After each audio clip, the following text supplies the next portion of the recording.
entraremos también en la parte literaria. Voy a regresando de vacaciones, vamos a trabajar también esa parte, ¿no? Esa parte que es propiamente sobre lo que representa el ensayo, ¿no? Como figura literaria, y estudios también que han trabajado en torno a lo que representa el ensayo desde esta perspectiva, que siempre yo digo que tenemos aquí, en el caso de los ensayos, tenemos no una mezcla, sino una mutua imbricación siempre entre la filosofía y la literatura, ¿no? Es decir, no hay un lugar donde termine una y principie la otra, sino que ambas están ahí como que en la misma esencia de lo que escribe, ¿no?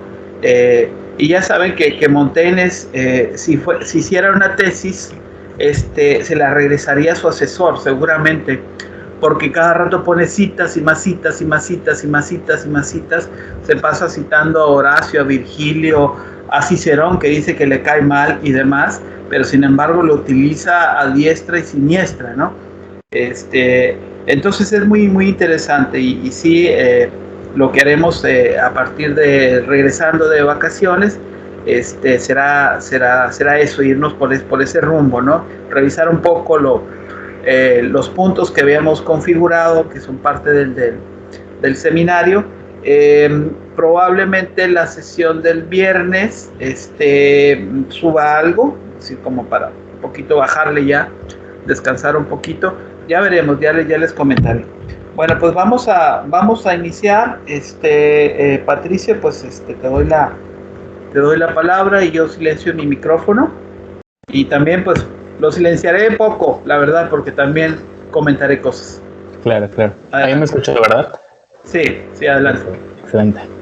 Bueno, pues así como dijo el profesor, voy a tratar de llevarnos o guiarnos más o menos por el capítulo 13 del libro 3. No, es el 12, perdón, del libro 3, que se llama La fisionomía, o de la fisionomía. Yo, la edición que tengo de los ensayos es la de acantilado, entonces aquí viene como la fisionomía. Me llama la atención, por ejemplo, que sobre la educación de los niños no viene como la educación de los niños, viene como la educación, nada más. Entonces, pues, bueno, ahí hay una serie de variaciones, ¿no? En fin. Vaya, según yo, los demás no leyeron este capítulo, ¿verdad? Entonces, pues lo que me parecería como quizá más certero por hacer sería ir leyendo algunas partes, como lo hemos hecho en otras clases, ¿no? Algunas citas, y comentarlas. Digo, fui anotando en mi lectura alguna serie de ideas y tal, que me gustaría sacar a colación. Entonces, no sé si les parezca a los demás. Igual y pues saquen el texto si lo tienen por ahí, y vamos a tratar de seguir la lectura, ¿no? A manera de introducción, pues este capítulo, para empezar, bueno, a mí Montaigne me ha estado gustando mucho, ¿no? De entrada, ¿no? Y yo estoy de acuerdo en algunas cosas con él de manera muy fuerte, ¿no? En este capítulo específicamente, con lo que más estuve de acuerdo con él es la manera en la que defiende a Sócrates, ¿no? El acto socrático, ¿no? Que fue morir por la cicuta, por la polis y tal. Pero lo que va a hacer Montaigne en relación con esto, o sea, hay como 3 temas, ¿no? De los que va, a 4 temas, ¿no? Acerca de los que va a girar el capítulo entero para mí. El primero, pues, evidentemente es como Sócrates, ¿no? El segundo es la naturaleza. El tercero es la fortuna, o como no sé cómo se dice en español, el RNG, no sé, como lo aleatorio, ¿no? O sea, la suerte, ¿no? Esa es la palabra, la suerte. Y la cuarta va a ser de la fisionomía. Yo creo que no vamos a alcanzar a llegar a la última 10 páginas, ¿no? Donde es cuando cierra completamente la idea de la fisionomía y tal, y vuelve a hablar un poco acerca de sí mismo, ¿no? Porque tiene un carácter completo, o sea, constantemente biográfico, ¿no? Que es algo muy de Montaigne en general. Pero bueno, con que exploremos, yo creo, hasta la parte de la fortuna, me parece que nos daremos por sentados. Entonces, pues bueno, voy a comenzar a leer unos pasajes y vamos a proceder a comentarlos. Tengo aquí anotados en la libreta una serie de ideas que me vinieron, y pues por favor siéntense en la pues si quieren decir algo o así, nada más interrúmpanme, abran el micrófono y tal. Bueno, capítulo 13 de la fisionomía. Empieza diciendo Montaigne, cito: casi todas nuestras opiniones las aceptamos por autoridad y creencia. No es nada malo. En un siglo tan débil no podríamos elegir peor que por nuestra cuenta. La imagen de los discursos de Sócrates que nos han legado sus amigos lo aprobamos únicamente por reverencia a la aprobación pública. No lo hacemos por nuestro conocimiento, no son acordes a nuestro uso. Si surgiera en este momento alguna cosa parecida, pocos hombres la apreciarían, ¿no? Entonces, bueno, a manera de recordatorio, ¿no? Es importante como saber la historia de Sócrates, ¿no? O sea, Sócrates es acusado, ¿no? En algún punto, para empezar, bueno, pues Sócrates es una persona que estuvo involucrada en, según yo, la guerra del Peloponeso, corríjanme si no, ¿no? Es amigo de Jenofonte, ¿no? Amigo de Platón, / maestro de Platón, ¿no? Va por ahí en la polis preguntándole a las personas cosas, ¿no? Y tiene esta cosa que se llama la mayéutica socrática, ¿no?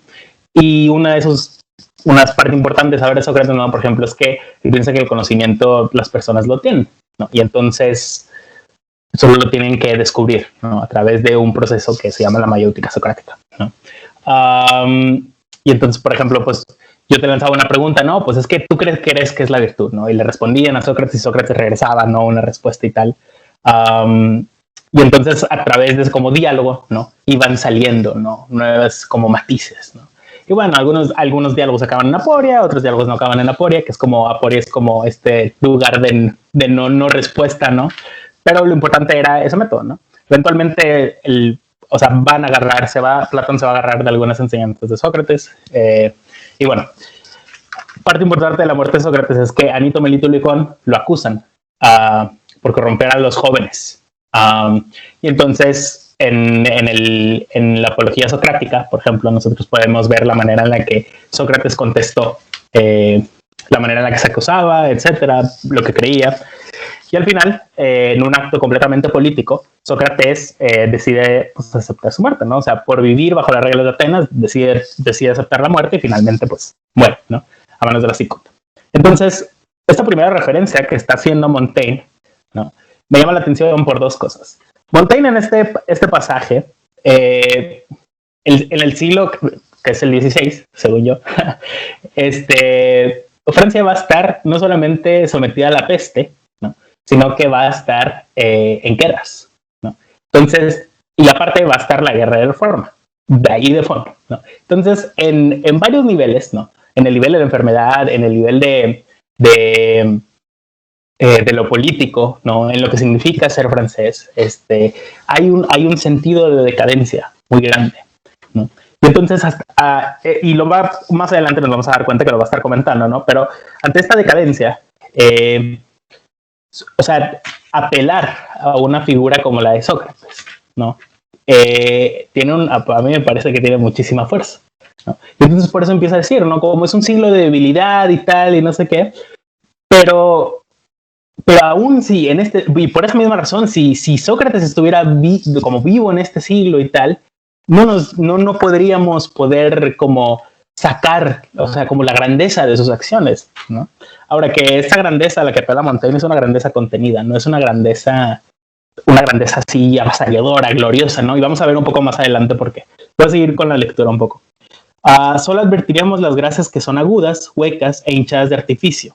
Las que se deslizan bajo la naturalidad y la simplicidad tienden a escapar a una mirada grosera como la nuestra. Su belleza es delicada y oculta. Se requiere una mirada limpia y muy purgada para descubrir esa luz secreta. ¿Acaso la naturalidad no es nuestro entender, hermano, la simpleza y característica digna del reproche? Sócrates muestra su alma con un movimiento natural y común. Así hablaba un campesino, así hablaba una mujer. Nunca tienen en la boca otra cosa que cocheros, carpinteros, zapateros y albañiles. Se trata de inducciones y similitudes extraídas de las más vulgares y conocidas acciones humanas. Todo el mundo lo entiende. Bueno, aquí una referencia, ¿no?, constante que ya habíamos visto en... no me acuerdo cómo se llamaba el texto, fue hace dos, ¿no? Del vicio de la palabra, algo así se llamaba el texto, se me va el nombre. Pero vaya, como aquí hay un tema constante en Montaigne, ¿no? Como esa negación de la artificialidad de las cosas, ¿no? De la pedantería. Gracias. Uh-huh. Bueno, aquí tenemos otra vez esa misma idea, ¿no? Esa negación hacia la artificialidad. Y a mí me llama mucho la atención. Montaigne en algún punto, les digo, este texto, específicamente este ensayo, va a girar en torno a una idea de la naturalidad, ¿no? Una búsqueda de la naturaleza, ¿no? Y la va a contraponer como... para empezar, bueno, mejor no me adelanto, voy a seguir un poco hablando y luego ahorita. El punto es la artificialidad, ¿no? Y hay como una idea inclusive medio romántica. A mí se me hace un poco romántica esta parte donde Montaigne empieza a hablar de como la simpleza de la gente que trabaja, ¿no? En el campo, ¿no? Cómo no busca esta sabiduría, este conocimiento, ¿no? Y entonces aquí lo está relacionando con Sócrates, ¿no? De que, bueno, esa simpleza, ¿no? De un cochero, de un zapatero, etcétera, ¿no? Con esa simpleza hablaba Sócrates, ¿no? En esa mayéutica hablaba Sócrates, no apelaba a tales y tales conceptos como arriba, ¿no? Me sigo un poco, voy a pasar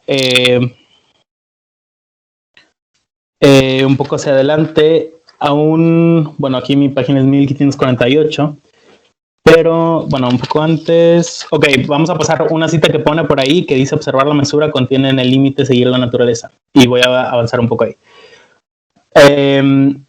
Y aquí dice: fue además siempre uno y el mismo, y ascendió no por arrebato, sino por temperamento, al punto supremo del vigor. O para decirlo mejor, no ascendió a ningún sitio, está hablando de Sócrates, por cierto, sino que más bien descendió y regresó a su punto original y natural, y le sometió al vigor las asperezas y las dificultades. Porque en Catón vemos muy a las claras que tiene un aire tenso, muy por encima del común. En las heroicas hazañas de su vida y en su muerte lo percibimos siempre muy encumbrado.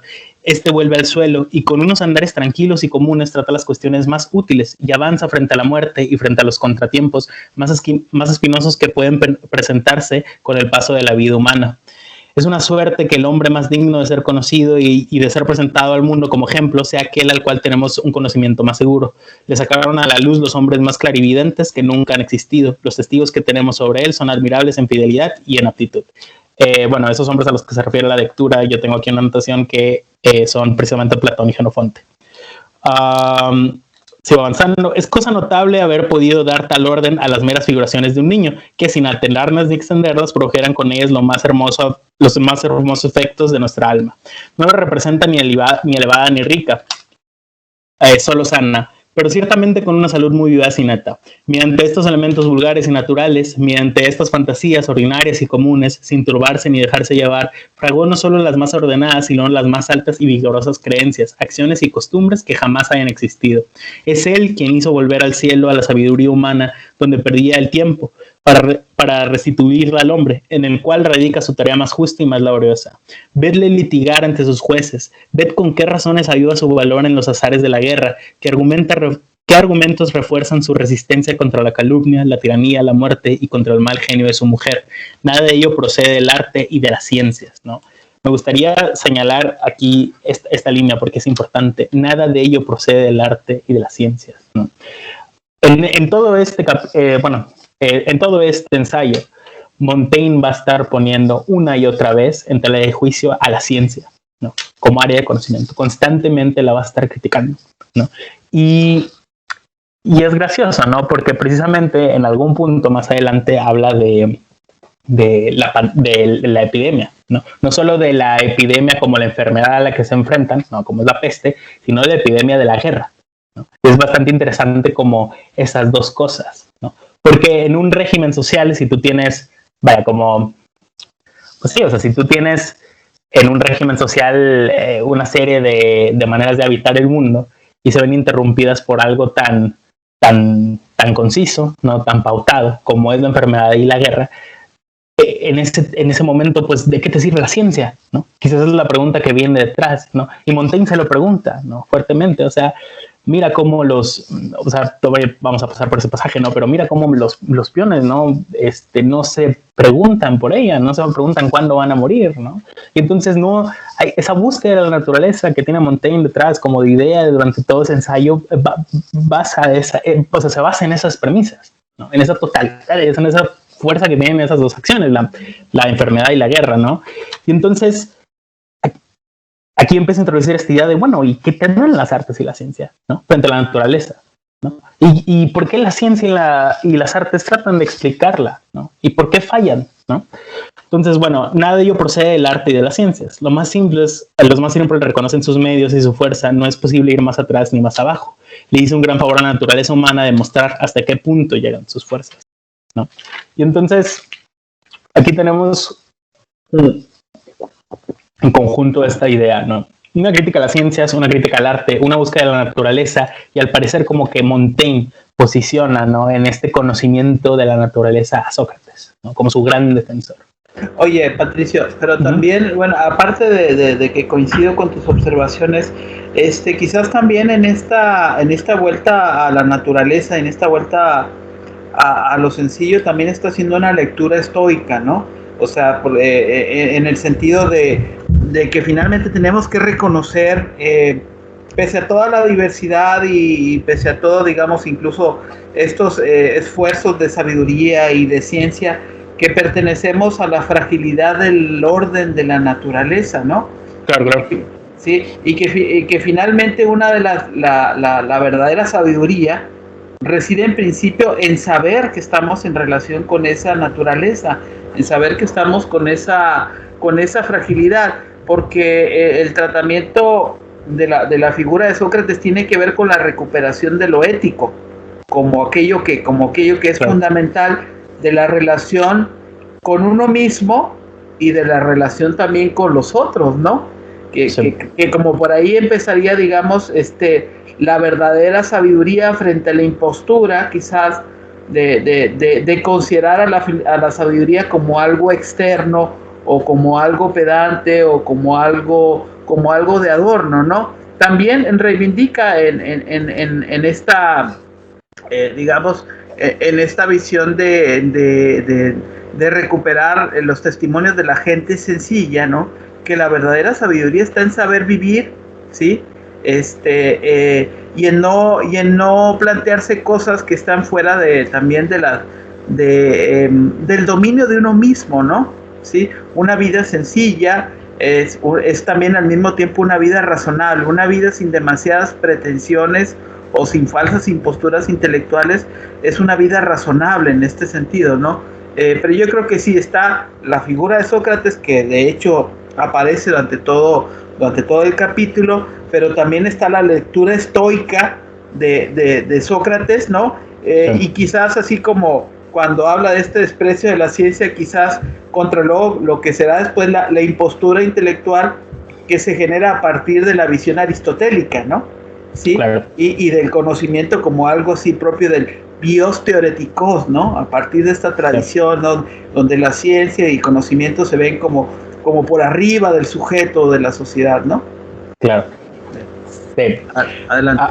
Bueno, no, inclusive tratando de quizá expandir un poco, en algún punto del capítulo le tira a Aristóteles, ¿no?, por la manera en la que murió, ¿no? Y precisamente, ahí, o sea, me parece que se junta con cuando leímos de los libros que Montaigne argumenta cómo está interesado por la biografía, ¿no?, de los filósofos, ¿no?, con todo aquello que es accidental, ¿no?, y constantemente lo relaciona con lo que dijeron. Aquí hay una nota, perdón, Patricio, de Carla María. Dice, es cierto, también eso pasó quizás en la actualidad, se viene a repensar la seguridad de lo que se supone que representa la ciencia. Bueno, pues sí, lo frágil que finalmente es este asunto del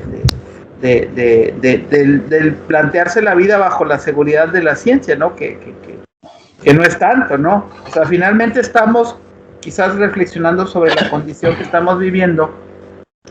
Estamos hoy más convencidos que lo que verdaderamente importa es esta vida interna, y son estos problemas de enfrentarnos a nosotros mismos, que es lo que hemos tenido que atravesar durante todo este año, ¿no? ¿Sí? De conocer nuestros límites y de llevar más adelante nuestra paciencia y una serie de cosas, ¿no? Que frente a lo frágil que puede ser lo otro, o a lo incierto que puede ser lo otro, ¿no? Incluso nuestra fe en la ciencia en estos tiempos está así como que en el grado de la alta especulación, ¿no? Un día se cree la vacuna, otro día no se cree, un día dice que la vacuna mata, otro día, en fin, ¿dónde está la verdad que nos puede así como que orientar en la vida? Pues ya no está en la ciencia, ¿no? Bueno, nada más hasta ahí. Adelante, Patricia. me salto un poco donde empiezo a hablar de Tácito tal, ¿no? Y o sea, todavía es dentro del párrafo que sigue, ¿no? Pero más o menos como la mitad. Dice, se trata de un bien si lo miramos con la mirada firme, que como los restantes bienes humanos poseen mucho de vanidad y de flaqueza propia natural y cuesta caro. Aquí está hablando de la sabiduría a través de la ciencia, ¿no? Su adquisición es mucho más arriesgada que la de cualquier otro manjar o bebida, porque en las demás cosas lo que hemos comprado, lo que hemos comprado nos los llevamos a casa en un recipiente y ahí tenemos ocasión de examinar su valor, en qué medida y a qué hora lo tomaremos. Pero en cuanto a las ciencias, desde el principio no podemos ponerlas en otro recipiente que en nuestra propia alma.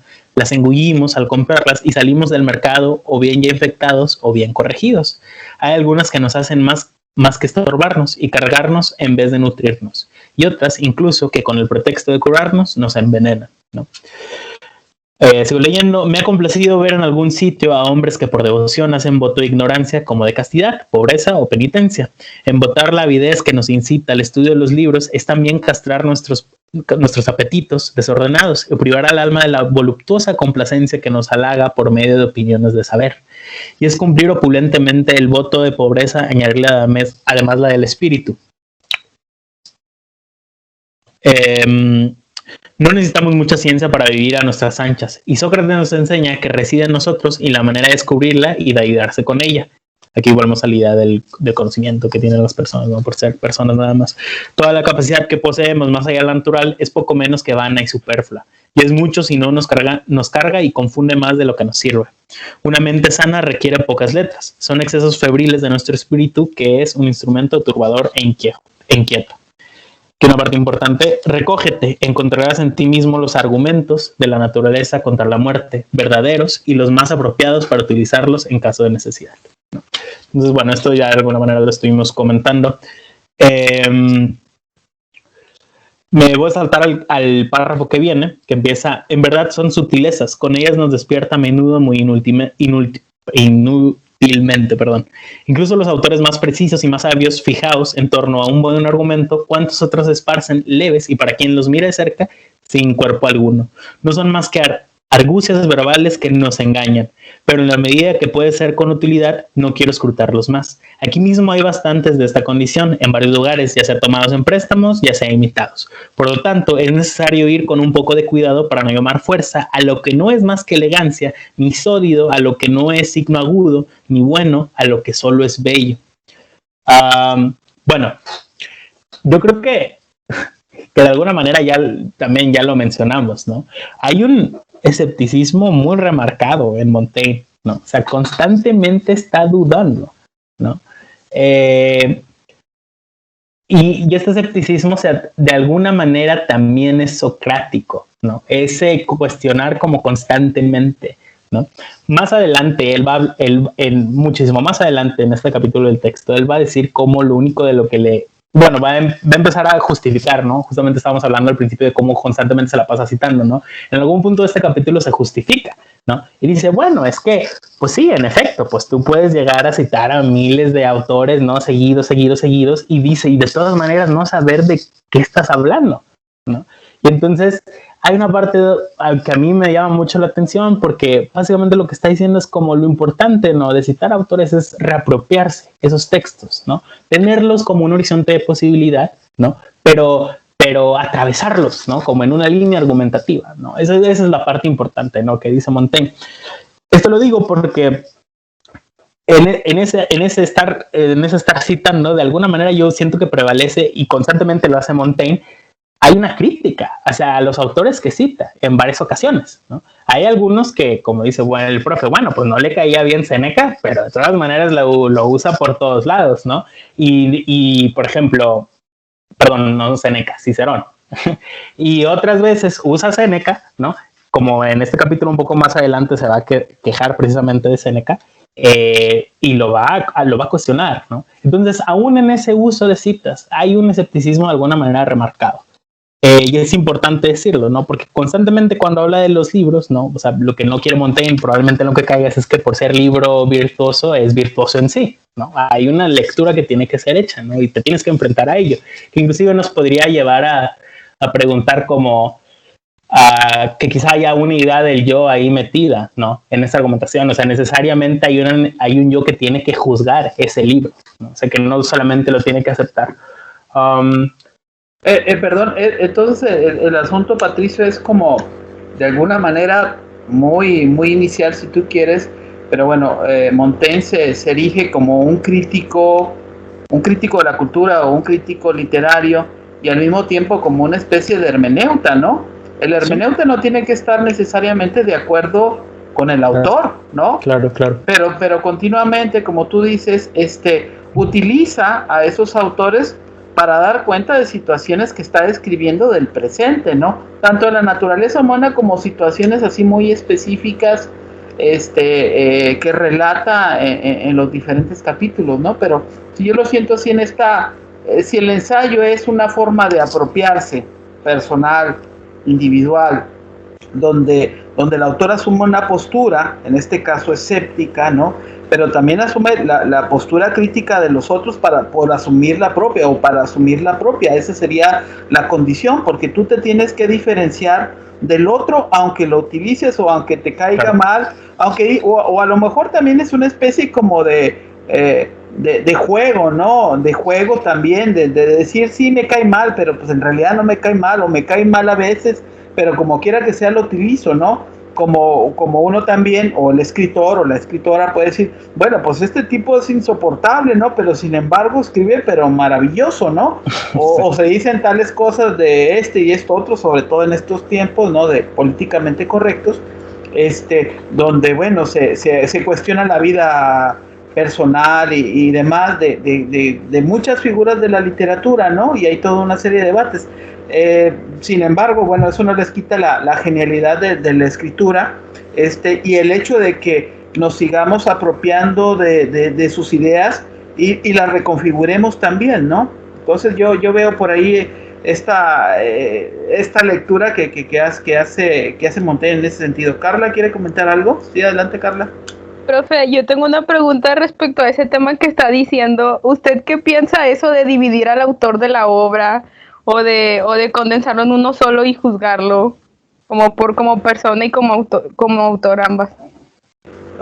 Pues es justamente a lo que estoy aludiendo, ¿no? Es complicado, la verdad, es complicado. Miren, yo dentro de estos desvaríos que he tenido esta semana, ahorita volvemos a conectar, Patricio.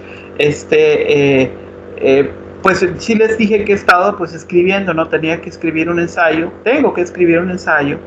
nada más que pues yo también soy hijo de la inspiración divina, ¿no? Y cuando no se da, y entonces a veces será todo un logro si escribí un párrafo, así me ha pasado, seguramente les ha pasado a ustedes, ¿no? Pues no, aunque tengas todo y hagas la lectura y todo y tengas más o menos, no sale, porque no sale y no sale, ¿no? Entonces, cuando me pasan esos bloqueos, yo lo que hago es pues ponerme a leer poesía, o leer normalmente poesía, ¿no? Y también aproveché y leí algo de Neruda, y luego vi varias películas y una serie, una bioserie y demás. Y yo recordaba, pues, que sobre Neruda, pues igual se dicen un montón de cosas, ¿no? Pero es como se dicen de muchos otros, ¿no? Que tenía una hija, que la abandonó, que era un cabrón, ¿sabe? Y yo pues digo, reconociendo pues es que la mayor parte incluido Montaigne, incluido Montaigne, creo que los de los escritores no se salva nadie, ¿no? Es muy, muy rarísimo. Si lo pensamos bajo los parámetros del hoy, ¿no? Pues un escritor es una persona que tiene defectos, ¿no? Es hijo de su tiempo también. Puede tener una escritura muy bella y ser como persona no ser todo lo congruente, ¿no? O no reflejar todo lo bello en sí mismo, ¿no? Ese es un problema propiamente filosófico, ¿no? Sócrates, que es la figura referente aquí, continuamente está haciendo ese llamado para tener congruencia entre el discurso y la acción, ¿no? Entonces ahí se refleja el problema de nuestra humanidad y de nuestros límites, porque no somos dioses, somos simples mortales, ¿no? El escritor en algún sentido quiere jugar a la inmortalidad con la escritura, pienso yo, pero aún ahí se transparenta también eso otro que también se es. En la escritura quedan trazos y quedan huellas, en la escritura digo, y muchas más huellas quedan en la vida, ¿no? Entonces yo creo que hay que entender a los y las escritoras en su contexto y en su humanidad, ¿no? Lo cual no le quita la genialidad de ciertas ideas que podemos decir son universales o inmortales o fundamentales, ¿no? Y que le dan belleza a aquello que leemos de ellos. Sí, Mariana. Y no te preocupes, te paso tu retroalimentación por mí. Estoy escribe y no sé por qué no se mandan mis mensajes. Y también las últimas imágenes. Justo estaba tratando de enviar un artículo que pues, trataba ¿no? más o menos de esto que pregunta No te preocupes, si te da tiempo Carla, nada más de decirnos pero y ya, pues, es un artículo que es escrito por una mujer pero, no establece ninguna como ninguna postura polar, ¿no? Con respecto a este tema, pero sí hace un insight que se me hace muy interesante, que es normalmente quien está la crítica, ¿no? La crítica normalmente es masculina, y la crítica tiende hacia decir esto, ¿no? De que hay que poner al autor en su contexto, hay que ser objetivos, hay que separar el arte del artista, etcétera, etcétera, ¿no? Y si bien es un fenómeno que se puede dar, ¿no? Y que se puede disfrutar el arte haciendo este tipo de cosas, también, pues, me encanta también que quien tiene el privilegio, ¿no? de decir qué hacer con el artista, cuando es un artista, pues, que ha sido, ya no hablemos de inmoral, ¿no? Sino que ha hecho cosas feas, ¿no? A nivel Woody Allen o Roman Polanski o no sé, ¿no? Entonces, ya cuando hablamos de este tipo de artistas, dice, bueno, sus acciones, ¿no? Te generan algo, ¿no? Y normalmente a quienes nos generan algo, pues son a las mujeres, ¿no? Entonces, que creo que es válido, ¿no? Hacer algo con esas emociones que te genera el malestar, ¿no? Del artista, y ponerlos en algún lado y no solamente decir, pues trágatelo. Entonces, el artículo estaba interesante, se me hizo una postura como también consciente, ¿no? Con ambas partes, es decir, habrá obras, ¿no? que podrán separar, habrá obras que podrán ser todavía más objetivas, pero pues ¿qué voy a estar leyendo, no sé, el ensayo de mujeres de Schopenhauer, o sea, y decir, él separa el arte del artista, ¿no? O sea, tampoco como irte a ese grado, ¿no? Y esperar que las mujeres o que la persona que sienta aludida a esto, ¿no? Si es un artista racista o de lo que sea, ¿no? Pues se friegue, ¿no? Y se aguante sus emociones, por el máximo, ¿no? De disfrutar el arte. Sí, o sea, sí creo que es importante tomar, o sea, como amante de la historia, creo que es importante tomar el contexto, ¿no? Y no podemos juzgarlos bajo los mismos preceptos morales, ¿no? Y éticos de este momento, pero también es válido, ¿no? Tener emociones reactivas con respecto a eso, ¿no? Y tomarlas en consideración a la hora de late o no el artista. Sí, a mí me parece absolutamente legítimo todo lo que tú dices, ¿no? Tomar un posicionamiento. Insisto, es el problema de la congruencia también, y de la imperfección. Eso me parece muy bien.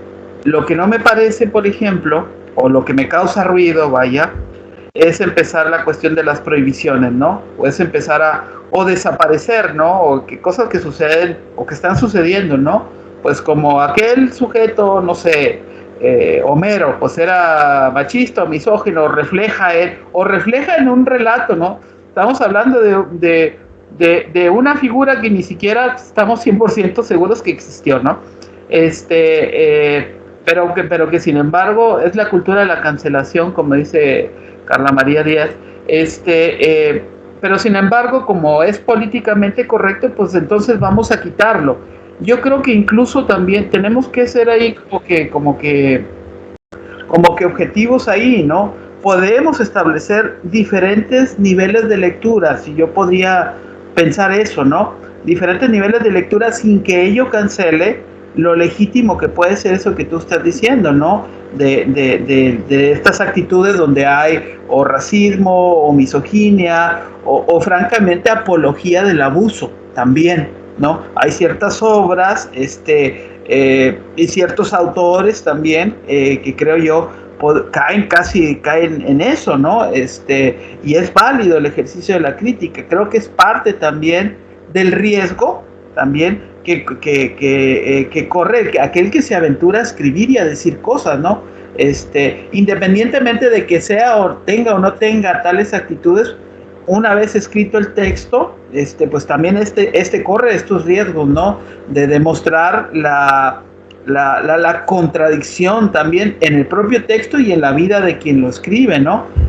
Pero sí, estar atentos también, ¿qué sentido tiene la censura como forma de reivindicación cultural, por ejemplo?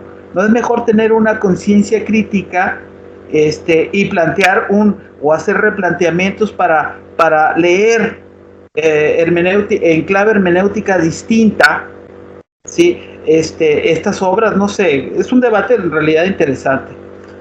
Pero sí, bueno. Y de hecho, o sea, pues esta labor crítica es algo que está muy presente en Montaigne, ¿no? O sea, la otra vez justo para la clase de teoría y crítica literaria estábamos viendo, y yo decía, el artista, ¿no? O el escritor, el filósofo, quien sea, ¿no? A final de cuentas es una persona como que el acto de publicar o de expresar algo es como si te salieras a la plaza y empiezas a hablar en voz alta, ¿no? Y a ver quién te escucha y eventualmente alguien se va a aganchar y va a acercarse contigo y te va a decir, ¿no? Como yo también opino esto, o yo no lo hago, ¿no? Entonces, la crítica, ¿no? Es un diálogo, ¿no? Es tomarle la responsabilidad del autor, ¿no? Y decir, ok, puedes decir lo que quieras, pero eso que tú estás diciendo va a provocar una reacción en el otro, puede ser positiva o negativa, pero va a provocar y va a invitar al diálogo, ¿no? Y ahí está súper chido en el momento en el que se hace, en el momento en el que entra la crítica, ¿no? La función que tiene. Y sí, definitivamente pues es mucho más productivo, ¿no? Hablar de criticar y dialogar, ¿no? Que simplemente cancelar, que es francamente fascista, pero pues igual. Sí, muy bien, adelante Patricio. Digo, van a salir así varios asuntos, ¿no? No vamos a terminar hoy, eso es más que evidente. Pero adelante, Patricio. Bueno, pues digo, el profe dijo ahorita conectamos, pero realmente creo que lo que sí está muy conectado, porque se viene la crítica que le hace a Séneca, precisamente por no vivir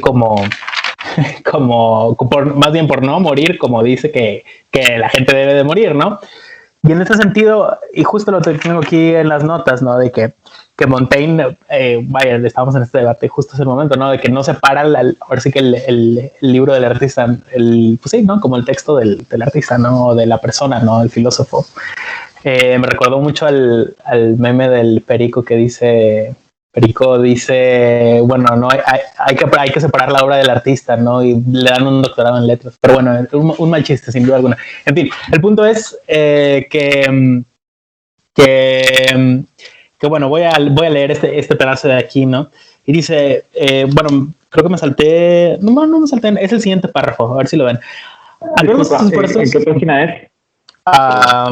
Yo lo tengo en la 1551, pero no tengo la de Porrúa, es otra. Entonces, no sé muy bien si los demás si alguien la está leyendo en Porrúa, que le puedan decir a Elías.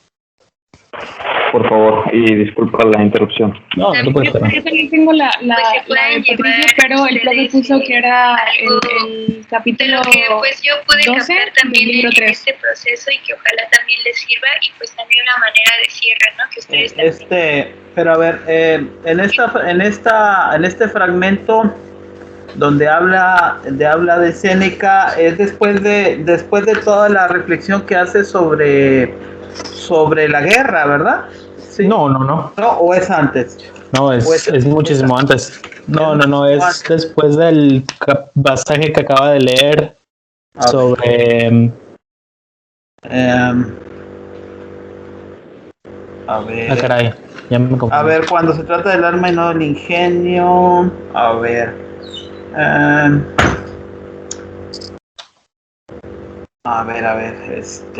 Déjame. Sí. O si quieres, ahí después no pasa nada para no perdernos en la... Sí, no, te seguimos nosotros. Te seguimos nosotros, sí. Ahí De lo acuerdo. buscamos ahorita. Gracias. Bueno, al ver los esfuerzos que Séneca realiza para prepararse contra la muerte, al verlo sudar jadeante para endurecerse y para infundirse confianza y debatirse tanto tiempo en esa posición incierta, yo habría puesto su reputación en entredicho de no haberla defendido con gran valor en el momento de morir. Su agitación, tan ardorosa, tan frecuente, muestra que era por sí mismo acalorado e impetuoso. Un alma grande habla con más sosiego y más calma. No es uno el color del ingenio y otro el del alma.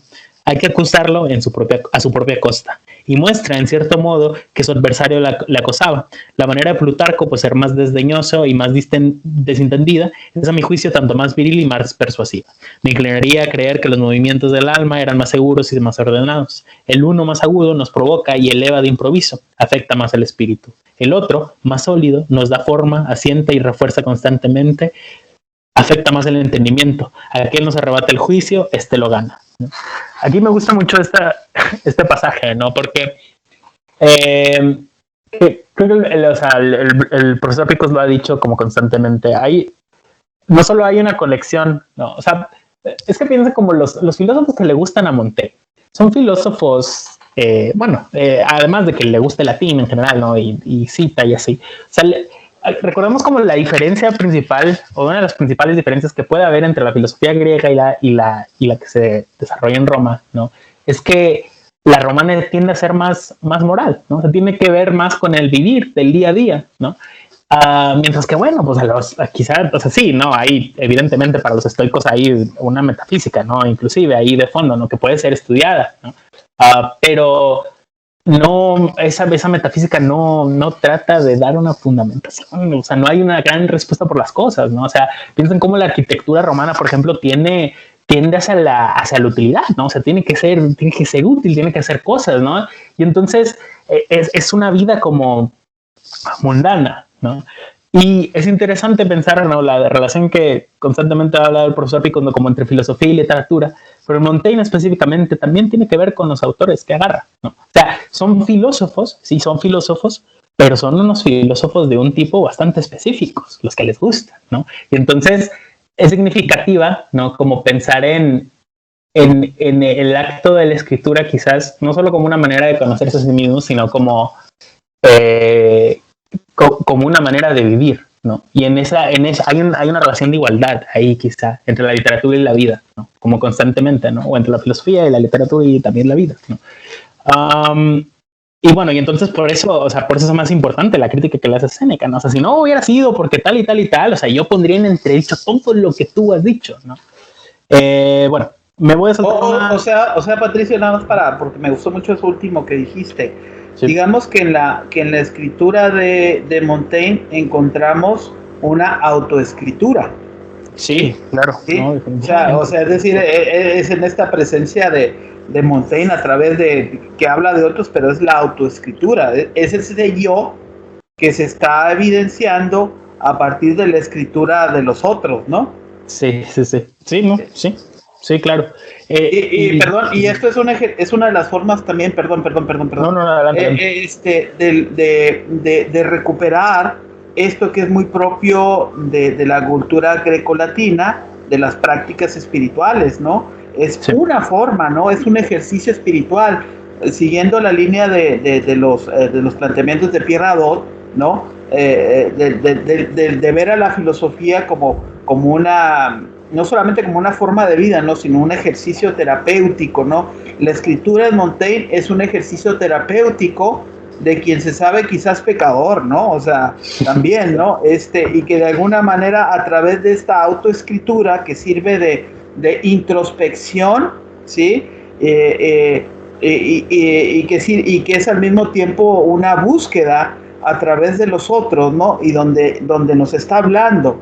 Y el reto para el lector es justamente entender eso, ¿no? Sí. Creo yo, ¿no? Sí. Ok, muy bien, adelante. Bueno, me salto un párrafo y luego llego al siguiente. Aquí es donde vamos a hablar de... Bueno, para mí este párrafo es, bueno, parte de que se me hace bien bonito el párrafo, ¿no? Es una pedrada para los intelectuales. Entonces, muy bueno, leo. ¿Para qué nos armamos con estos esfuerzos de la ciencia? Miramos el suelo, a la pobre gente que vemos esparcida por él, con la cabeza inclinada hacia el trabajo, que no conocen ni Aristóteles ni a Catón, ni ejemplo ni perceptor alguno. De ellos extraen la naturaleza todos los días actos de firmeza y de resistencia más puros y más vigorosos que los que estudiamos con tanto esmero en la escuela. ¿A cuántos veo de ordinario que no reparan en la pobreza? ¿A cuántos que anhelan la muerte o que la sufren sin alarma ni aflicción? El que cava mi huerto ha enterrado esta mañana a su padre o a su hijo. Incluso los hombres con que denominan las enfermedades dulcifican y ablandan su violencia.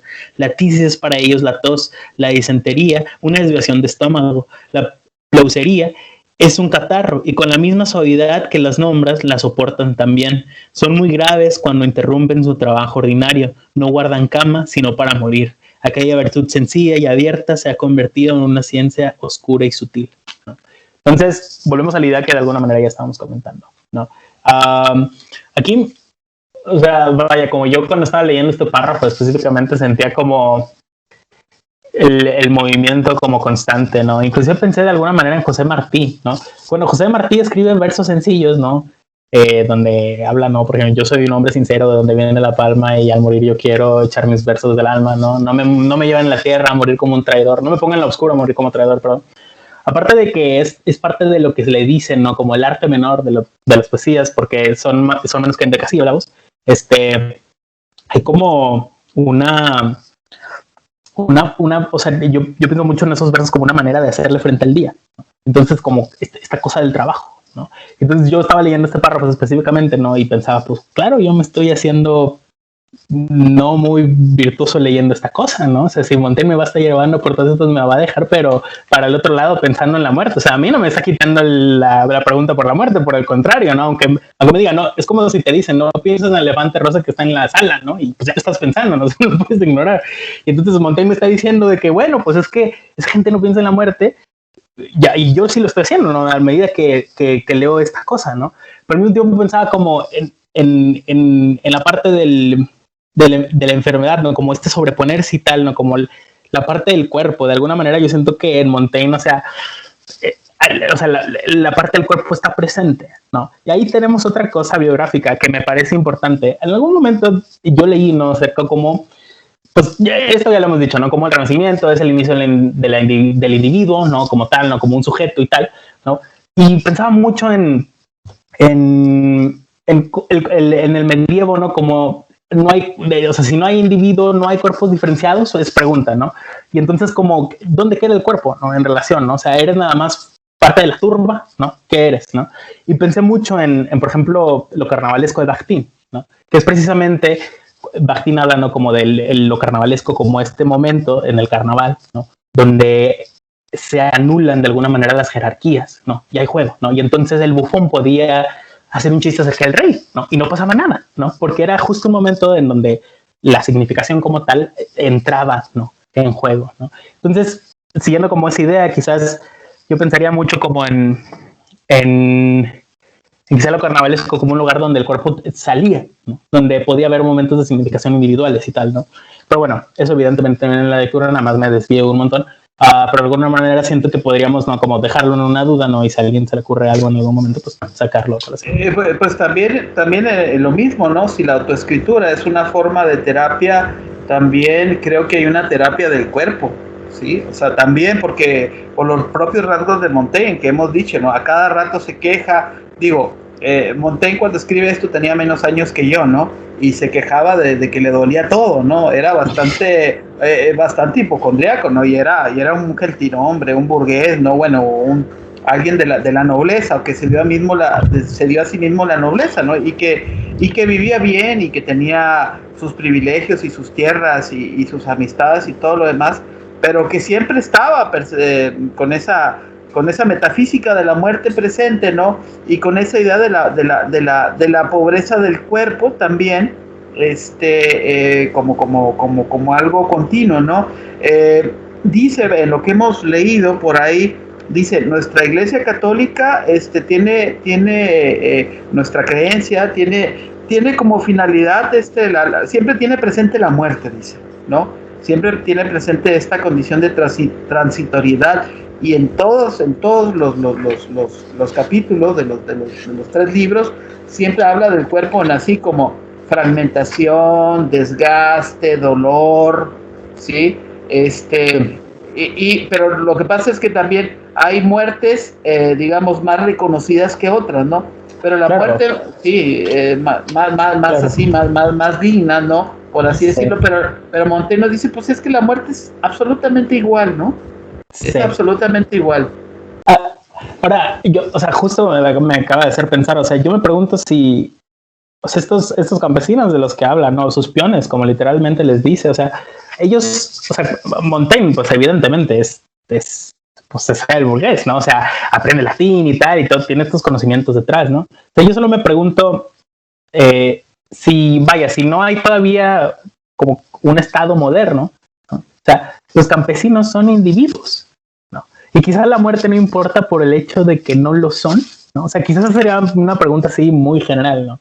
Pero me hace pensar precisamente como en si hay una relación entre lo que está diciendo Montaigne es básicamente, bueno, pues es que ellos no indagan en todas estas cosas y tal, ¿no? Pero no habrá también una relación de, bueno, pues en tanto que no son individuos, de alguna manera no son algo más, ¿no? Quizá inclusive no tienen como una individualidad del cuerpo, ¿no? Nada más como... como una especie de cierta visión aristocrática, ¿no? Y diferenciada, ¿no? Donde Montaigne, bueno, pues dice, pues yo por lo que soy, por lo que sé, también de alguna manera tengo más conciencia, ¿no? Pues yo creo que sí, que sí lo dice. No hay un individuo, también ese es un rasgo, ¿no? Todavía no acudimos al individuo. Claro. Ese yo se está manifestando en principio, digamos, en la esfera intelectual, ¿no? Pero todavía no hay individuo, claro. Y todavía no hay ciudadano, y todavía no hay yo. ¿Cuándo se va a dar esto? A partir, yo diría, por ejemplo, a partir de la plena conciencia que establece Descartes, ¿no? Cuando dice, je pense donc je suis. Entonces, ya cuando hay una afirmación completa, y luego a lo largo de la modernidad se va a ir configurando este rasgo de la individualidad, ¿no? Hasta llegar al ciudadano, etcétera, etcétera, ¿no? Pero en ese momento no, hay como esta esfera sencilla de la vida campesina es parte de una colectividad, ¿no? Es esta idea genérica que todavía luego sigue teniendo presencia de la idea del pueblo, ¿no? Sí. Y casi te diría del pueblo bueno, ¿no? Que generalmente, ¿no? El pueblo que y cuya muerte transcurre como parte, así como viene el invierno o las estaciones, ¿no? Sí, de alguna manera, ¿no? Creo que se puede advertir eso también, ¿no?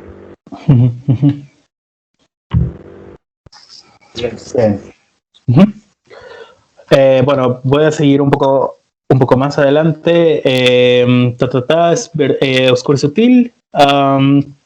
Y bueno, aquí empieza a haber una referencia histórica, ¿no? En general, pues como se la pasó Montaigne en el siglo XVI. Es importante porque nos da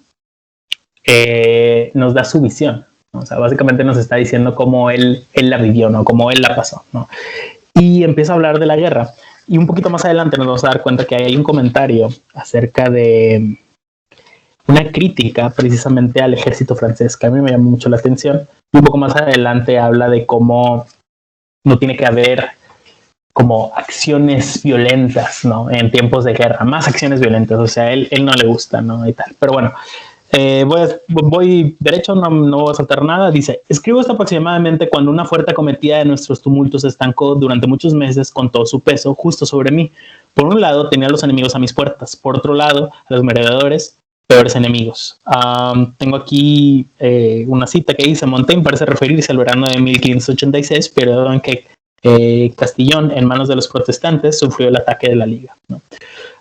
No se combate con las armas, sino con los vicios, y sufría toda suerte de abusos militares a la vez.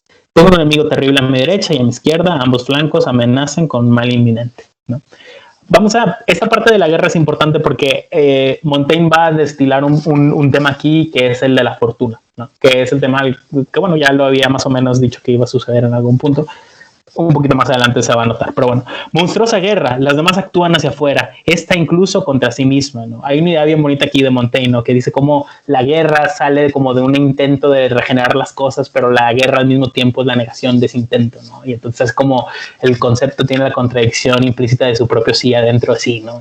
Y bueno, se corroe y destruye con su propio veneno, es por naturaleza tan maligna y destructiva que se arruina a sí misma al mismo tiempo que arruina a los demás y se desgarra y destroza por su propia rabia. Lo vemos más veces disolverse por sí misma que por carencia de algo necesario o debido a la fuerza enemiga. Toda disciplina le rehuye, viene a curar la sedición y rebosa de ella, pretende castigar la desobediencia y da ejemplo de ella, y entregada a la defensa de las leyes representa su papel de rebelión en contra de las suyas propias. ¿A qué punto hemos llegado? Nuestra medicina conlleva infección, prevalece más y se irrita al curarlo. Perdón, me saltó una línea. Pues soñamos a nuestros mal con la ayuda que le procuramos, prevalece más y se irrita al curarlo. La mezcla de todo lo bueno y de todo lo malo, por culpa de un maligno furor, ha apartado de nosotros el espíritu justo de los dioses. En estas epidemias, está hablando de la guerra, ¿no? Y aquí hace una, bueno, a mí me parece muy fuerte que use la palabra epidemia, ¿no? Aparte de que estamos en una pandemia mundial, ¿no? La epidemia, ¿no? Y un poco más adelante va a hablar de la enfermedad, ¿no? Entonces, como les decía, ¿no? Como esta temática de la guerra y la enfermedad como cosas que corrompen, ¿no? En esta epidemia al principio puede distinguirse a los sanos de los enfermos, pero cuando se prolongan como la nuestra, recordemos que Francia lleva aquí como 30 años de guerra ya, todo el cuerpo se resiente de la cabeza a los pies, ninguna parte se libra de la corrupción, porque no hay otro aire que se inhale tan vorazmente, que se difunda y penetre como sucede con la licencia. Nuestros ejércitos solo se unen y mantienen gracias al cemento extranjero. El cemento extranjero está hablando de los mercenarios.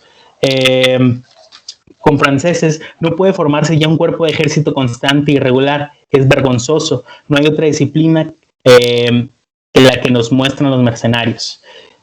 Me voy a saltar este párrafo, la cita que viene, y empiezo en el siguiente. Dice, ¿qué ha sido el viejo precepto según el cual los soldados han de tener más a su jefe han de temer más al jefe que a su enemigo?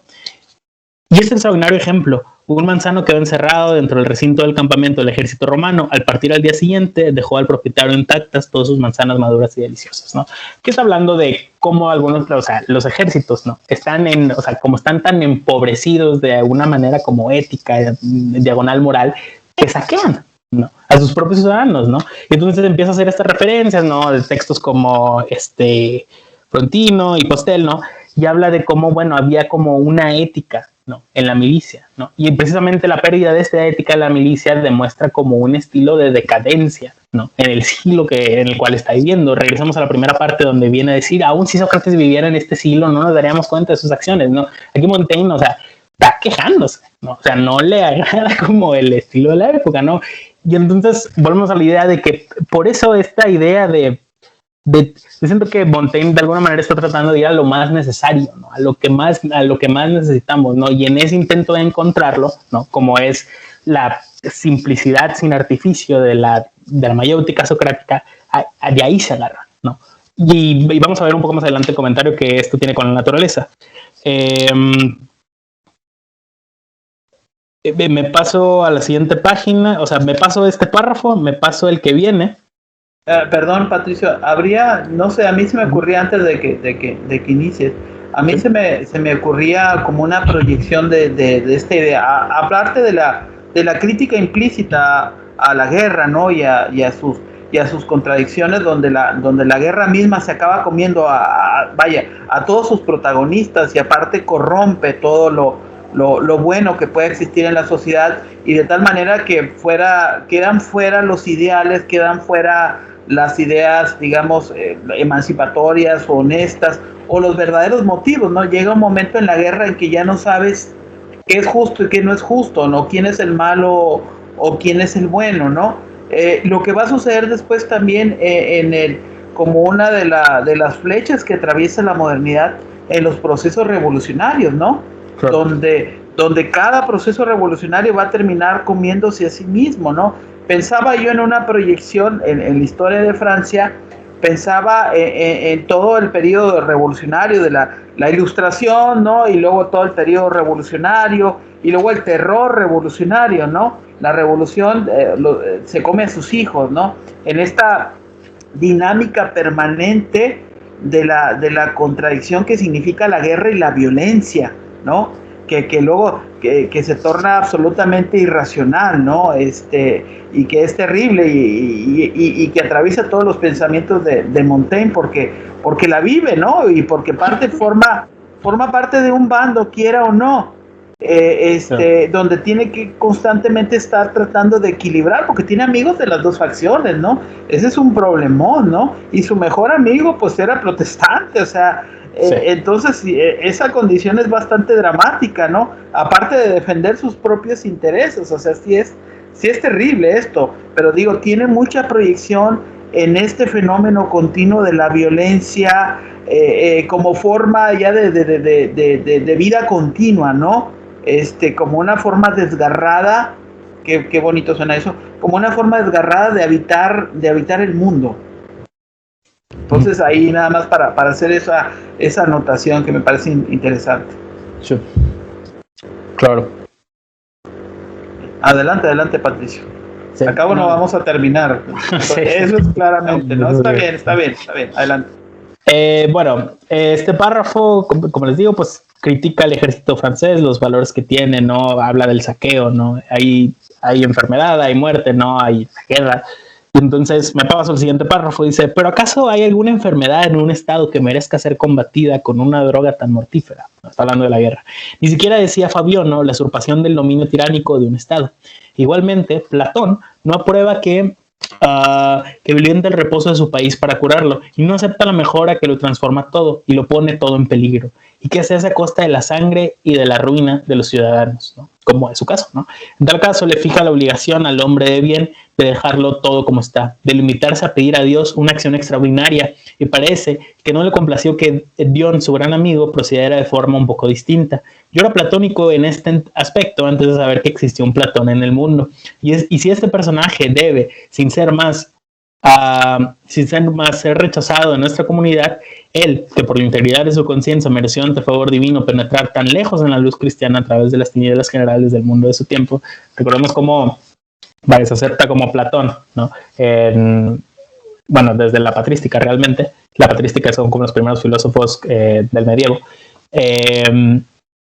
pero vaya, si por ejemplo nos vamos a la Divina Comedia, Platón está en el, o sea, no está en el infierno, pero tampoco está en el cielo, ¿no? Porque nunca se bautizó, ¿no? Pero se le respeta como alguien que fue lúcido, ¿no? Con respecto al momento, ¿no? Y entonces aquí hay de alguna manera esa misma idea de fondo, ¿no? No creo que nos resulte decoroso dejarnos instruir por un pagano, ¿no? Le dice, cuánta impiedad hay en no esperar de Dios ninguna ayuda simplemente suya y ajena a nuestra cooperación. Dudo con frecuencia si entre tanta gente que se lanza a la acción ha habido nadie con el juicio tan débil para dejarse persuadir seriamente de que avanzaba hacia la reforma a merced de a la deformación más extrema, de que se acercaba a la salvación por medio de las causas más claras que tenemos de certísima condena, de que derivando el gobierno, el magistrado y las leyes bajo tutela de Dios le puso, llenando de odos parricidas los ánimos fraternales, invocando su auxilio a los diablos y a las furias, podía prestar ayuda a la sacrosanta benevolencia y justicia de la ley divina, ¿no? Entonces, básicamente dice, como Montaigne, bueno, pues o sea, en tiempos de violencia no seas más violento bajo la idea de que estás haciendo como la labor divina, ¿no? Bueno, a mí de repente Montaigne se me hace medio tibio en ese sentido como político, pero bueno. No tibio, prudente también. prudente. Con mesura. Sí, con mesura, porque insisto, o sea, son tiempos en donde que ya anteceden al barroco, ¿no? Claro. Toda donde la prudencia se va a imponer, ¿no? Porque es la única forma de poder convivir y coexistir, ¿no? Ante tanta traición, ¿no? La palabra traición también se asoma cada rato, ¿no? La confianza no aparece, ¿no? Por eso esa es una virtud que solamente se logra a través de la amistad, de ese vínculo tan especial del corazón propiamente, ¿no? Pero es rarísimo, ¿no? Esto de confiar. Se trata de coexistir y se trata de visualizar, digamos, los escenarios, ¿no? Y en función de eso irse moviendo, ¿no? Eso es la prudencia. Recordemos que en ese mismo siglo, 1600, después de la muerte de Montaigne, pues queman a Bruno, ¿no? El 7 de febrero de 1600, sí. ¿No? Estamos hablando de Italia, ¿no? Pero estamos hablando finalmente de la relación del sujeto, individuo, persona, con el poder, ¿no? El individuo todavía no es nada, no hay derechos tal cual. O sea, hay una condición de ser súbdito de o mercenario de, pero no hay esta conciencia de individualidad, ni de derecho, ni de nada de eso, ¿no? La existencia en este sentido es muy fragmentaria, es muy está constantemente sometida al acontecer, al devenir de los hechos, ¿no? Es frágil, pues, es a lo que voy, ¿no? Sí, claro. Y justo se ve en la siguiente página. Me salto el siguiente párrafo, mete una cita en algún momento, y luego después de la cita habla precisamente Montaigne otro ratito, y luego vienen otras 2 citas, y luego habla, ¿no?, de cómo se encuentra, ¿no?, entre ni siquiera es una diatriba, realmente entre estas dos religiones, ¿no? O sea, se encuentra entre el catolicismo y el protestantismo, ¿no? Y entonces relata, dice, además de estas sacudidas sufrí otras, ¿no? Aquí ya lo voy a empezar a conectar con la parte de la fortuna. Además de estas sacudidas sufrí otras, caí en las desgracias que la moderación acarrea en tales enfermedades. Me zurraron por todas partes, dice. Para el gibelino yo era güelfo, para el güelfo era gibelino. Algunos de mis poetas dice esto, pero no sé dónde. Y entonces, esa referencia de gibelino y güelfo, ¿no? Dice, tengo una nota aquí en el pie que dice, en las luchas que tuvieron lugar en las ciudades italianas después del siglo XII, los gibelinos eran partidarios del emperador, los güelfos del papa. Etienne Pasquier compara estos términos con bugonote y papista en una carta fechada en 1560. ¿Tenemos la misma referencia? ¿Sí? ¿No? Que yo también me di a la tarea también de checar bien de qué se trataba, ¿no? Y sí. También fui busqué y todo lo demás, ¿no? Bueno, pero sí, ¿no? Ese es el asunto de, bueno, claro. O sea, terminas siendo enemigo de todos, ¿no? Y todos terminan por desconfiar de ti, ¿no? Por ser moderado, ¿no? Por ser prudente, termina siendo tibio y a veces termina siendo traidor. Lo que sucede en la política también, ¿no? Cuando alguien no se decanta en favor de fulanito, sutanito, sutanita, ¿no? Entonces, ¿con quién estás? Como si uno tuviera que estar con alguien necesariamente, ¿no? Y dice Montaigne, pues yo porque, bueno, yo diría palabrotas, ¿no? Pero ¿por qué fregados tengo que estar con alguien, ¿no? Si yo quiero estar conmigo y ni siquiera me dejan, ¿no? Ese claro, es el asunto. Claro. Sí, y es gracioso porque, bueno, en este párrafo en general empieza a decir como, bueno, pues cuando me enfrentan al respecto yo respondo pues de una forma graciosa, ¿no? Que de alguna manera trate de mitigar el hecho de que hay un problema, ¿no? Entre nosotros bastante evidente, ¿no? Bueno, me gustaría leer esa parte, ¿no? Porque me da risa. Dice, la situación de mi casa y el trato con los hombres de mi vecindad me presentaba con una apariencia, mi vida y mis acciones con otra. No me lanzaban acusaciones formales, pues no había por dónde atacarme. Jamás me apartó de las leyes, y si alguien me hubiera investigado, me habría tenido que dar explicaciones él. Eran sospechas mudas que circulaban bajo mano, en las cuales nunca falta verosimilitud, en una mezcolanza tan confusa que tampoco faltan espíritus envidiosos o ineptos. Suele secundar las presunciones injuriosas que la fortuna esparce contra mí por una tendencia que tengo desde siempre a eludir, justificarme, excusarme e interpretarme. Considero que pleitar por mi conciencia es comprometerla, pues la evidencia mengua con la argumentación. Y como si todo el mundo viera en mí tan claro como yo mismo, en lugar de separarme de las acusaciones, me acerco a ella y más bien la rebaso con una confesión irónica y burlona, salvo que me calle por completo, como ante cosa que no merece respuesta.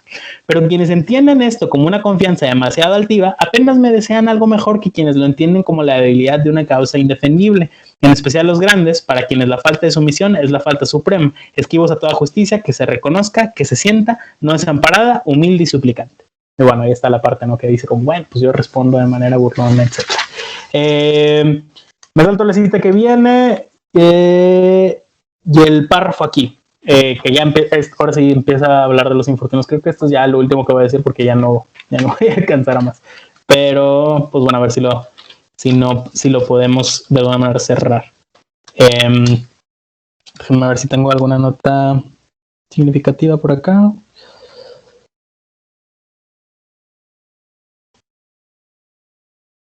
Ok.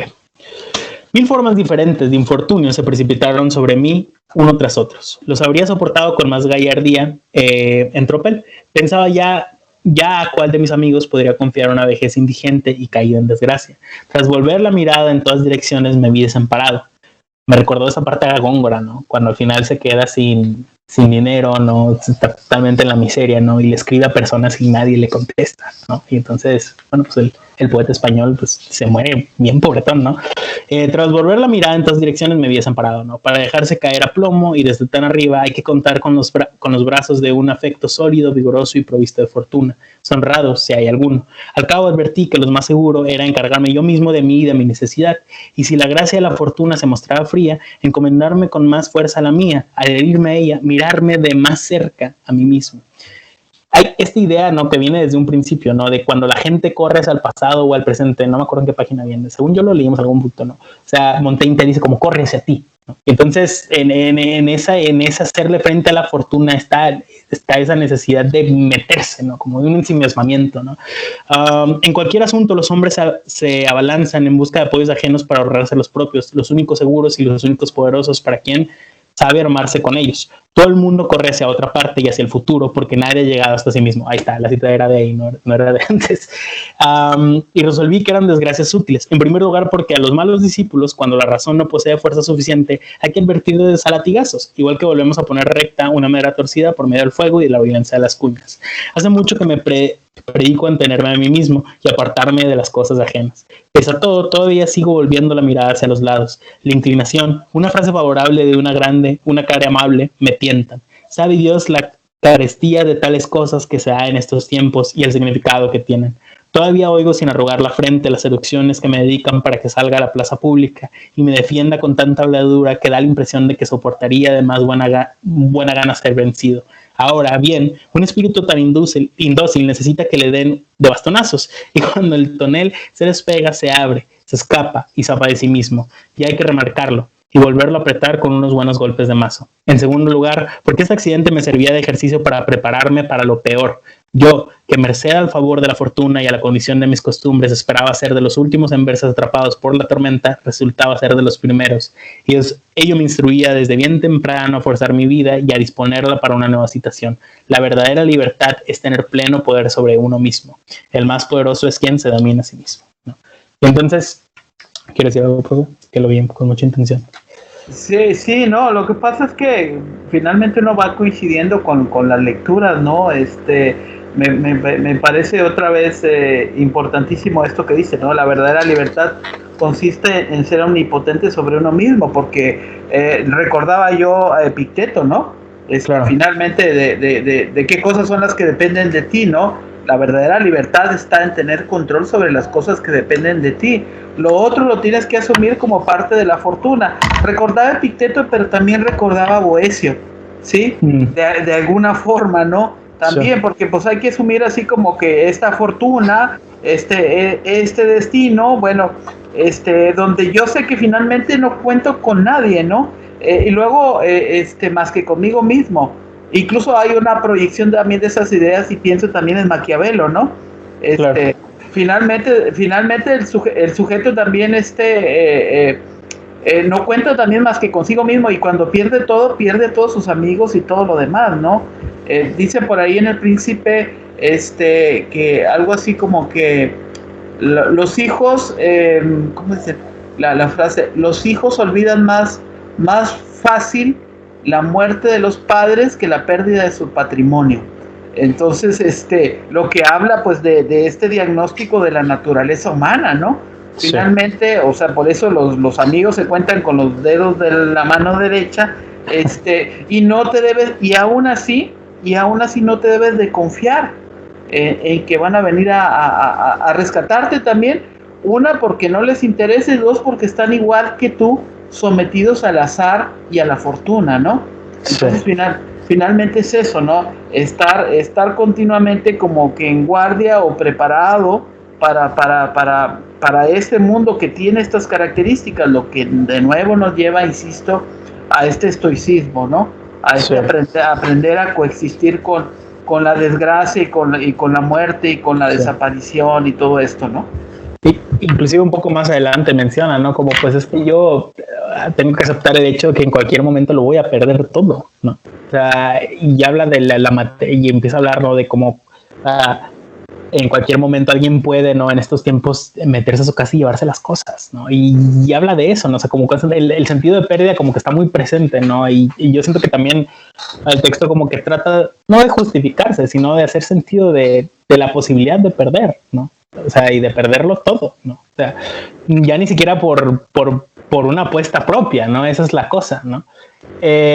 Y bueno, y justo quizás a una manera de introducir el último párrafo que me gustaría leer, al menos por ahorita, es el que sigue, ¿no? Porque aquí a mí me parece mucho que hay un sentido, una conciencia histórica puesta en juego, ¿no? Dice, en un tiempo ordinario y tranquilo, uno se prepara para adversidades moderadas y comunes, pero en esta confusión en la cual nos encontramos desde hace 30 años, todo francés, sea en particular, sea en general, se encuentra en todo instante a un punto de sufrir un vuelco completo de fortuna. Con más razón debe mantener el ánimo abastecido de provisiones más fuertes y vigorosas. Agradezcamos a la suerte de habernos hecho vivir en un siglo que no es delicado, languideciente ni ocioso. Algunos que no lo habrían sido de otra manera, se hará famoso por su desgracia, ¿no? Esta es la parte, ¿no? La parte del siglo, ¿no? De que, bueno, pues es que, ¿cómo va a ser recordado esto? ¿No? De alguna manera está puesto ahí, ¿no? Y en ese sentido sería como, no sé, como a mí me parece emprendimiento preguntarse, bueno, pues es que, ¿qué está pensando, ¿no? Montaigne al momento de escribir? O sea, ¿cómo? O sea, yo siento que, pese a que hay un dejar ir muy fuerte en Montaigne, siento que también, o sea, no sé si sea contradictorio, ¿no? Pero en ese yo tan yo que tiene de él, de alguna manera no que lo intente necesariamente, pero de alguna manera se antepone, ¿no? Al devenir histórico, ¿no? En ese sentido, o sea, de alguna manera deja huellas, ¿no? Por dónde lo puedes seguir, ¿no? Por dónde lo puedes oler, ¿no? O sea, claro, escribes desde tu yo, desde un dejar ir, desde un tal, pero yo te conozco, ¿no? Aunque no te conozca, Montaigne, o sea, aquí estás, ¿no? Pero este carácter biográfico que tiene constante, pues allí, o sea, no lo puedes ignorar, ¿no? Al momento de leerlo. Y vaya, me parece, pues me hace una bonita reflexión, ¿no? El hecho de pensar como, bueno, pues cómo va a ser recordado mi siglo, ¿no? De alguna manera yo siento que está ahí esa pregunta. ¿Mm? Y bueno, pues conciencia, testimonio, instrucción, ¿no? También aprendizaje, finalmente todo es aprendizaje, aún la desgracia es aprendizaje, ¿no? Y en eso consiste, creo que, no sé si aquí mismo me parece, dice algo así como, bueno, cuando hablaba de la filosofía, creo, que la filosofía no es que se aprende filosofía no para saber morir, algo así decía, sino más bien para saber vivir. O sea, sí, el destino está ahí, claro, el destino está ahí, pero en realidad el estudio, ¿no? Es para saber vivir, que esa es la verdadera misión, ¿no? Creo que lo dicen, claro. No sé si en este capítulo, sí, más adelante, por sí, ahí. Lo dice más adelante. Sí, sí. Lo dice de otra forma, ¿no? Pero es esta idea, ¿no? No es esta obsesión por la muerte y la desaparición en sí misma, ¿no? Sino el aprendizaje en este trayecto, ¿no? Lo que verdaderamente importa y lo que le da sentido a todo esto, ¿no? Claro, sí, dice la muerte es la finalidad de la vida, pero no su objetivo, creo que dice. Ándale, sí, esa es la frase, ¿no? Sí, claro, y al hablar de la muerte en ese párrafo habla de incluso, o sea, vaya, no habla porque precisamente, o sea, después las 15 páginas que siguen, se la empieza a debatir acerca de la muerte y cómo es importante no pensar en ella como algo que te debe de hacer sufrir, ¿no? Que también es de alguna manera bastante estoico, ¿no? Pero específicamente dice cómo la muerte potencia la vida, ¿no? O sea, de alguna manera le hace más significativa, ¿no? Uh-huh. Muy bien, muy bien. Pues yo creo que podríamos dejarle aquí para que continuemos pues el resto del capítulo, ¿no? Porque todavía hay algunas otras ideas ahí que podemos terminar de comentar y luego ya proyectamos otra lectura. Nada más también aquí voy a leer el comentario de Carla, ¿no? Que lo puso ahí en el chat, hablando a propósito del cuerpo, del tema que teníamos sobre el cuerpo, ¿no? Y cómo el cuerpo, en tanto que era colectivo, pues por lo tanto era como anónimo, ¿no? No podría ser que la corporeidad sigue siendo una visión medio medieval, como si en la dualidad del cuerpo y el alma, el cuerpo siempre signifique algo menos elevado. pues pudiera ser también, ¿no? O sea, luego estas ideas sobre el cuerpo van a tener mucha proyección en la modernidad, de tal forma de que hablemos del cuerpo como objeto de la biopolítica, el cuerpo como... Y ahorita es el centro, ¿no? El cuerpo, ¿no? La idea del cuerpo y el poder del cuerpo o el poder sobre el cuerpo, ¿no? Pero bueno, nada más quise comentar la nota, ¿no? Me parece interesante, bueno, todo lo que hemos visto este día, toda la interpretación que podemos encontrar y todas las contradicciones también que encontramos en el propio Montaigne, ¿no? Ahorita ya es hasta el culto al cuerpo, sí, bueno, ese es otro rasgo, ¿no? de nuestro tiempo, ¿no? De nuestro momento. Pues compañeros, compañeras, le dejamos aquí. Vamos a hacer este ejercicio, ¿no? De también, ustedes también se pueden ofrecer así como voluntariamente, ¿no? Obviamente que los que están obligados pues son los alumnos regulares, ¿no? Que es parte de, pero sí está muy bien porque así se rompe la hegemonía de mi interpretación sobre Montaigne y se abre a la pluralidad de las visiones de textos, ¿no? Que eso le da mucho más valor a la clase, la hace más significativa. Bueno, no la voy a llamar clase, la voy a llamar seminario, porque eso es lo que intenta hacer, ¿no? Un seminario. Entonces vamos a seguir con esta dinámica. Por lo pronto continuamos con este texto y ya el lunes proyectamos, bueno, qué pasará el viernes, si trabajamos un rato o qué, ¿no? O nos proyectamos tareas de lectura o lo que sea, ¿no? Por lo pronto al rato subo este video, ya subí el otro también. También podemos comentar un poco algunas ideas sobre la segunda parte sobre la educación y sobre la importancia que yo encontré ahí. La verdad no había leído así tan detenidamente a Montaigne, de cómo exalta la filosofía y cómo retoma esta idea de Epicuro de la necesidad de la filosofía en la formación humana inicial. Me parece ahí que incluso ahí sale un artículo, ahí hasta se me ocurrió, ¿no? A ver, de la cosa que algún día escribiré, aunque ya no esté en el SNI, será eso, seguramente, ¿no? Para algún artículo futuro, ¿no? Bien, pues gracias a todas, a todos. Nos vemos entonces el lunes, que tengan buen fin de semana. No sé si tengan algún comentario, perdón. Siempre. Sí, buenas noches. Buenas noches a todos también. Yo me perdí un poquito, la verdad. No supe qué leer. Tuve un problema con mi internet la semana pasada y por mi trabajo no me pude conectar. Quedamos pendientes con la fisionomía. ¿De la fisionomía? Sí, es el capítulo 12 del libro tercero, sí, que es el que está comentando Patricio. Okay. Y habíamos quedado pendientes también de comentar la segunda parte sobre la educación de los niños. Entonces yo lo tenía como una promesa incumplida. Ya expliqué los motivos del por qué, ¿verdad? Que me siento ya a veces extraño, ¿no? Que incluso ya aquí ya saben qué digo, qué no digo, cómo lo digo, ¿no? Mi estilo y todo lo demás, ya no hay misterios en ese sentido. Entonces de repente, no sé, hasta me da timidez como que grabar. Pero hoy hice el ejercicio, bueno, pues vamos a grabar algunas cosas para que sirva como para tener esa continuidad y que podamos retomar cuando terminemos capítulos, retomemos algunas ideas que están ahí muy interesantes en esta parte donde habla de una filosofía de la educación. Yo lo que encontré en esta parte es que hay una filosofía de la educación tremendamente actual. Eso me gustó muchísimo, ¿no? Ese ángulo, ¿no? Para trabajar las ideas de Montaigne. Entonces eso sería, Elías. No sé si alguien más quiere hacer algún comentario, porque yo ando cerrando sesiones y no otorgo la palabra. Pero bueno, si no hay más, pues entonces nos vemos el lunes. Que tengan buen fin de semana y pues seguimos ahí en contacto. Cuídense. Igualmente, bonita noche. Adiós. Buenas noches. Gracias. Adiós. Hasta luego, Carlas. Adiós. Que estén bien.